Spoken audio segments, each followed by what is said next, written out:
क्या इस बजट को लेकर कांग्रेस कंफ्यूज है?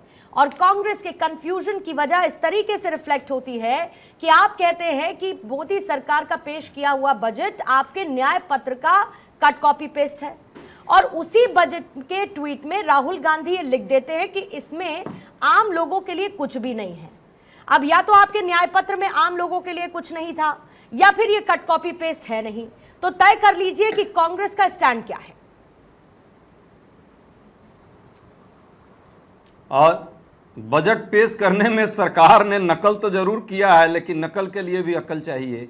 सरकार को अकल होती तो जिस तरह से युवाओं के अप्रेंटिसशिप की बात की और जिस तरह से जो उन्होंने देने का प्रयास किया है, हमारे न्याय पत्र में स्पष्ट तौर पे था कि 1 लाख रुपये सालाना उन बच्चों को जो अप्रेंटिसशिप करेंगे, साथ में उनको अन्य सुविधाओं के दिया जाएगा, जिससे कि उनकी भविष्य की जो नौकरी है सुरक्षित होगी। पर दिखाने के लिए जरूर उसके कुछ अंश को प्रयास किया। चलिए, मैं धन्यवाद देता हूं सरकार को, कम से कम कांग्रेस के न्याय पत्र का नकल ही करने का प्रयास किया। पर यदि पूर्णता के साथ उसको किया गया होता तो वाकई नौजवानों को लाभ होता। अभी बेरोजगारी का आलम जिस तरह से है, सरकार को भी पता है कि भीषणतम बेरोजगारी से देश जो है गुजर रहा है। छोटे छोटे इंटरव्यू जो हो रहे हैं, कम 10-20 बच्चों के भी यदि कहीं नौकरी की बात आती है तो सैकड़ों और हजारों में जो वहां रेलिंग तोड़ने की स्थिति आ जा रही है। ऐसी परिस्थिति में सरकार को बेरोजगारी के मामले में युवाओं को कहीं ना कहीं कॉन्फिडेंस में लेना चाहिए था। और उसके लिए कुछ कंक्रीट उपाय करने चाहिए थे। आपका ये 1 मिनट का मैंने ओपनिंग स्टेटमेंट ले लिया है, इसके बाद डिबेट को ओपन करूंगी, फिर आप विस्तार से अपना पक्ष रखिएगा। लेकिन क्योंकि मैंने कहा कि कट कॉपी पेस्ट है और उसी में आप लिखते हैं कि आम लोगों के लिए कुछ नहीं है, तो मैंने कहा कि कंफ्यूजन दूर कर लीजिए। उस पर्टिकुलर जवाब का मुझे उस सवाल का जवाब मिलता हुआ नजर नहीं आया है। अनुजा, ना उम्मीदी का बजट, न जाने विपक्ष की तरफ से क्या क्या कहा गया है। ये बताइए कि इस बजट को देखकर क्या ये कहना सही होगा कि गठबंधन को साधती हुई आपकी सरकार नजर आई है? और दूसरा, इनकम टैक्स में मामूली सी राहत देने के साथ आपने मिडिल क्लास को कह दिया है थैंक यू, आपके लिए सिर्फ इतना है। जय श्री राम। जय श्री। पहले तो मैं सबको बधाई देती हूँ कि ये एक इंक्लूसिव बजट है, जिसके अंदर सिर्फ और सिर्फ एक गरीब नहीं है, इसमें यूथ है, इसमें नारी है, इसमें ट्राइबल है, इसमें स्पेस है, इसमें कनेक्टिविटी है, जिससे हम आगे एम्प्लॉयमेंट लेकर आएंगे। ये एक सिंपल ही नहीं, बहुत सशक्त एक विकास 2047 का बजट है, जिससे हम आने वाले वक्त में अब इंडिया को डेवलप्ड कंट्री में देख सकते हैं। ये उस अमृतकाल का बजट है जिसको करने के लिए नेता, नीति और नेतृत्व, हमने बार बार बोला है, सबका साथ सबके विकास के साथ हुआ है। आज मेरे भाई लोग जो इस बात के बारे में कहते हैं कि ये कॉपी पेस्ट का बजट है, मुझे इस बात से दुख हो रहा है और मैं चिंतित भी हूं कि क्या कांग्रेस मोदी जी के साथ खड़ी हो गई है? क्या आपने हमारे लिए काम इजी कर दिया था? क्या मैनिफेस्टो आप लोगों ने बना दिया था कि जो कॉपी एंड पेस्ट की बजट की आप बात कर रहे हैं, क्या आप इसको गुड कहेंगे या बैड? ठीक है, क्योंकि अगर गुड है तो ये आपका है, और अगर बैड है तो भी फिर आपका है। क्योंकि हमें तो लगता है कि हम तो एक आम जनता के साथ खड़े हैं, और जिस अपीजमेंट पॉलिसी के बारे में लोगों ने बात करी वो एक बहुत ही दुखदाई है, क्योंकि ये अपने ही बारे में शायद कहीं ना कहीं। ठीक है अनुजा, 1 मिनट का जल्दी से एक बार विपक्ष के आरोपों को सुन लेते हैं जो मोदी सरकार के इस बजट के आने के साथ आए, और उसके बाद विपक्षी दल जो साथ साथ बैठे हैं, सरकार के समर्थन वाले भी, उनसे भी करेंगे इस पर चर्चा। जरा बाइट्स चलाएंगे।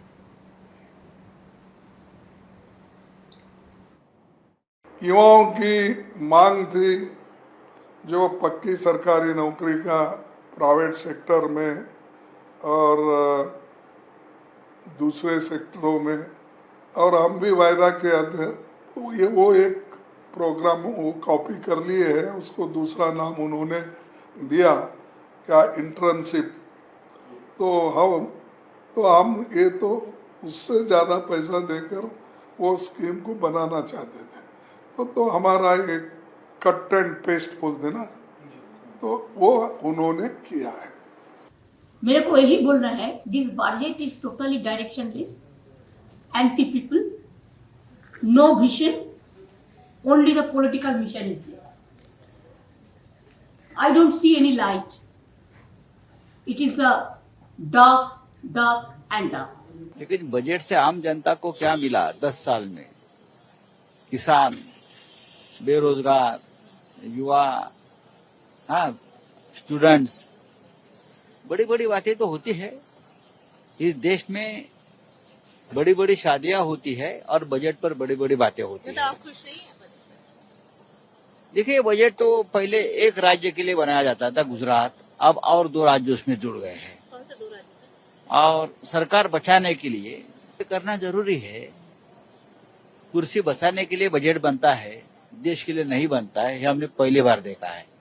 जो अल्पमत की सरकार है उसको बचाने का ये बजट है और करीब करीब ये पूरे देश को इग्नोर किया गया है। अयोध्या को इग्नोर किया गया है, उत्तर प्रदेश को इग्नोर किया गया है। उत्तर प्रदेश वो प्रदेश है जिसने 1 दर्जन से ज्यादा देश को प्रधानमंत्री दिया है, देश की राजनीति को बदलता है, देश को राजनीति की दिशा और दशा को तय करता है, पूरी तरह से इग्नोर किया है। और ये कुर्सी बचाने का बजट है, इसीलिए 2 स्टेट को प्राथमिकता दी गई है और पूरे देश को इग्नोर किया गया है। ये भारतीय जनता पार्टी के लिए महंगा पड़ेगा। ऐसा है, नायडू साहब से और नीतीश साहब से डरा हुआ बजट है, बाकी कुछ नहीं है। ना देश के लिए, ना नौजवान के लिए। चिकित्सा खाली कर दिया, कोई मतलब ऐसा बजट है जिसके अंदर पूरा डर परिलक्षित हो रहा है। देखिए, अपना विजन इनका कुछ नहीं है, अपना विजन कुछ नहीं है। अब ये उसको इम्प्लीमेंट कैसे करेंगे तो देखा जाएगा। बोलने को तो बहुत कुछ बोला जाता है। इसमें मिडिल क्लास को एम्पावर करने की तो कोई बात ही नहीं है। सच्चाई ये है कि ये बजट लोक लुभावन कानों को अच्छा लग सकता है, लेकिन इसमें मिडिल क्लास के लिए कुछ भी नहीं है। ये अपने दोस्तों और अपनी बैसाखी को बचाने का बजट है, इससे ज्यादा कुछ भी नहीं। एक यही पॉइंट है जो उन्होंने कांग्रेस के मैनिफेस्टो से उठाया है, लेकिन उसको भी सही से इम्प्लीमेंट करने की बात नहीं की है। आप ओवरऑल बजट को कैसे? सरकारी बजट है, जनता का बजट नहीं है ये। सरकारी बजट है, जनता का बजट नहीं है। विपक्ष की तरफ से लगाए गए तमाम आरोपों को आपने सुना और आइए वापस लौटते हैं चर्चा की तरफ। आरजेडी के प्रवक्ता शक्ति सिंह यादव भी हमारे साथ मौजूद हैं। शक्ति सिंह यादव साहब, आपके साथी कह रहे हैं कि सिर्फ 2 राज्यों पर फोकस किया गया है, तो मैं मानती हूं कि आज आए बजट से कम आप खुश होंगे, क्योंकि उन 2 राज्यों पे जिस पर सबसे ज्यादा मेहरबानी की गई, एक स्वयं बिहार है।